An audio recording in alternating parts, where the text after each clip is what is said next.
Good morning, dear students. This is Vijender Sharma from village Barthal, and we have already learned about current electricity in our 12th chapter. And today we are starting our chapter 13, whose name is Magnetic Effect of Electric Current. And in this chapter, we will study the effect of electric current.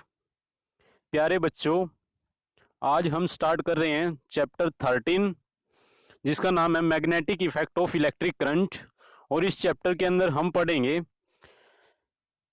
Effect of electric current, जो electric current के effect होते हैं उसी के बारे में पढ़ेंगे। So without wasting our time, let us start now. First of all we shall study about Hans Christian Oersted, whose life spans from 1777 to 1851. Okay, dear student, which was a famous physicist, and he showed that electricity and magnetism are related to each other. His research later used in radio, television, etc.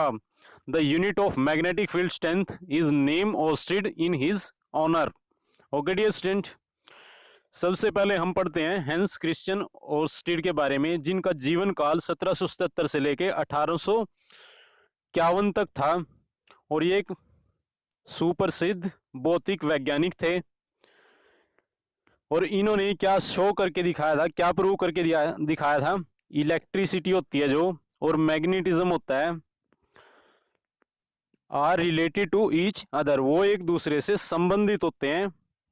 His research letter, जो उनका research था बाद में, वो कहाँ use किया गया, radio के केस में, टेलीविजन के केस में इत्यादि। Okay dear student, the unit of magnetic field strength is name Oersted in his honour. जो मैग्नेटिक फील्ड स्ट्रेंथ की यूनिट होती है, उनको सम्मान देने के लिए, हैंस क्रिश्चियन ओर्स्टेड को सम्मान देने के लिए जो मैग्नेटिक फील्ड स्ट्रेंथ है, उनकी यूनिट क्या रखी गई बाद में, ओर्स्टेड। ओके डियर स्टूडेंट, उसके बाद जो ये भौतिक वैज्ञानिक थे, फिजिसिस्ट थे, हैंस क्रिश्चियन ओर्स्टेड, उन्होंने एक प्रयोग किया था।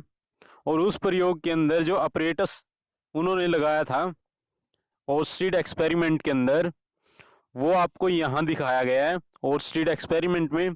और इसके अंदर उन्होंने क्या क्या यूज किया था, सबसे पहले तो यहाँ पर देखिए एक्स वाई, उन्होंने कोई कंडक्टर लिया था which is a copper wire. X Y is a conductor that is copper wire through which current is passed, जिसके थ्रू करंट पास किया जाएगा, जिसके अंदर से करंट फ्लो करवाया जाएगा। और किसकी सहायता से करंट फ्लो करेगा, with the help of this battery. Okay dear student, and a key is shown here which is close key. Resistance R of the wire is shown here. Okay dear student, उसके बाद उन्होंने यहाँ पर क्या रखा है, एक मैग्नेटिक कंपास रखा।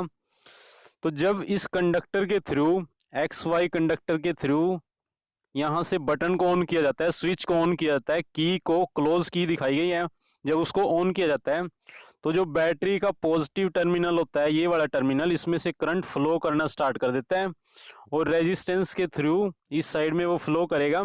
और जब इस कंडक्टर के थ्रू वो फ्लो करेगा, एक्स वाई कंडक्टर में से करंट गुजरेगा, टुवार्ड्स नेगेटिव टर्मिनल जाएगा बैटरी के, तो उस टाइम क्या होता है, जो इसके साइड में यहाँ पर मैग्नेटिक कंपास लगाई गई है, उसकी स्टार्टिंग में जब की को बंद किया जाता है तो स्टार्टिंग में उसकी नीडल इस तरह से होती है, नॉर्थ साउथ डायरेक्शन में।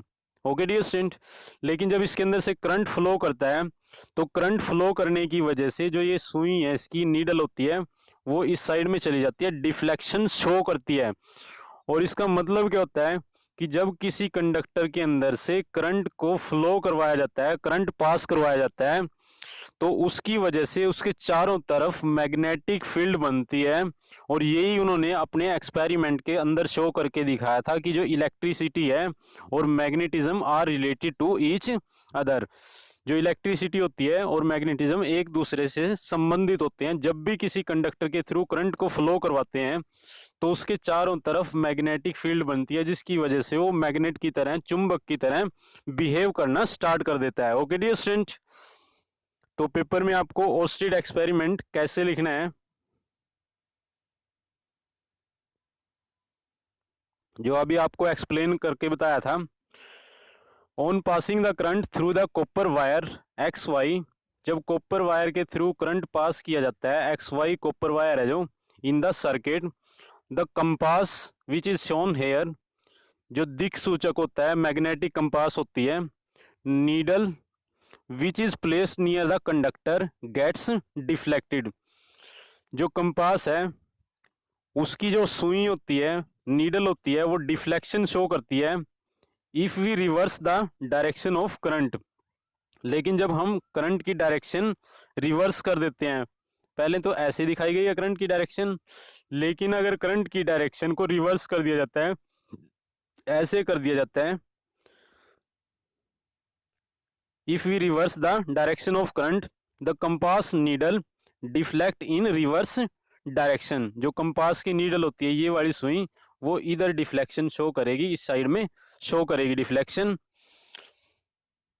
If we stop the flow of current, लेकिन जब आप इस बटन को बंद कर देते हो, स्विच को ऑफ कर देते हो, की को ऑफ कर देते हो, ओपन पोजीशन में ले आते हो, the needle comes to rest, जो मैग्नेटिक कंपास थी उसकी नीडल रेस्ट पोजीशन में आ जाती है, इस डायरेक्शन में आ जाती है। ओके डियर स्टूडेंट, तो इससे क्या निष्कर्ष निकलता है, इससे क्या कंक्लूजन निकाल सकते हैं? Hence it conclude that electricity and magnetism are linked to each other। इसलिए जो इलेक्ट्रिसिटी होती है और मैग्नेटिज्म होता है वो एक दूसरे से संबंधित होते हैं। जब भी किसी कंडक्टर के थ्रू इलेक्ट्रिसिटी पास करती है तो वो चुंबक की तरह, मैग्नेट की तरह बिहेव करना स्टार्ट कर देता है, और जब उसके अंदर से इलेक्ट्रिसिटी पास होनी बंद हो जाती है तो वो नॉर्मल कंडक्टर की तरह बिहेव करता है। It shows that whenever the current will flow through the conductor, जब भी करंट फ्लो करेगा किसी कंडक्टर के through, then magnetic field around it will develop, जब भी किसी कंडक्टर के थ्रू करंट फ्लो करेगा तो उसके चारों तरफ मैग्नेटिक फील्ड पैदा हो जाती है और वो एक चुंबक की तरह बिहेव करना स्टार्ट कर देता है। ओके डियर स्टूडेंट, और यही एक्सपेरिमेंट हैंस क्रिश्चियन ओस्टिड ने किया था, और उसके बाद उन्होंने कहा था कि electricity and magnetism are related to each other. जब भी आप किसी कंडक्टर में से इलेक्ट्रिसिटी पास करोगे तो उसके चारों तरफ मैग्नेटिक फील्ड बन जाती है, जिसकी वजह से वो एक चुंबक की भांति कार्य करता है। Okay dear student, that's why electricity and magnetism are related with each other. So like this video as much as possible, because your like can motivate us so that we can make better video for you. Okay dear student.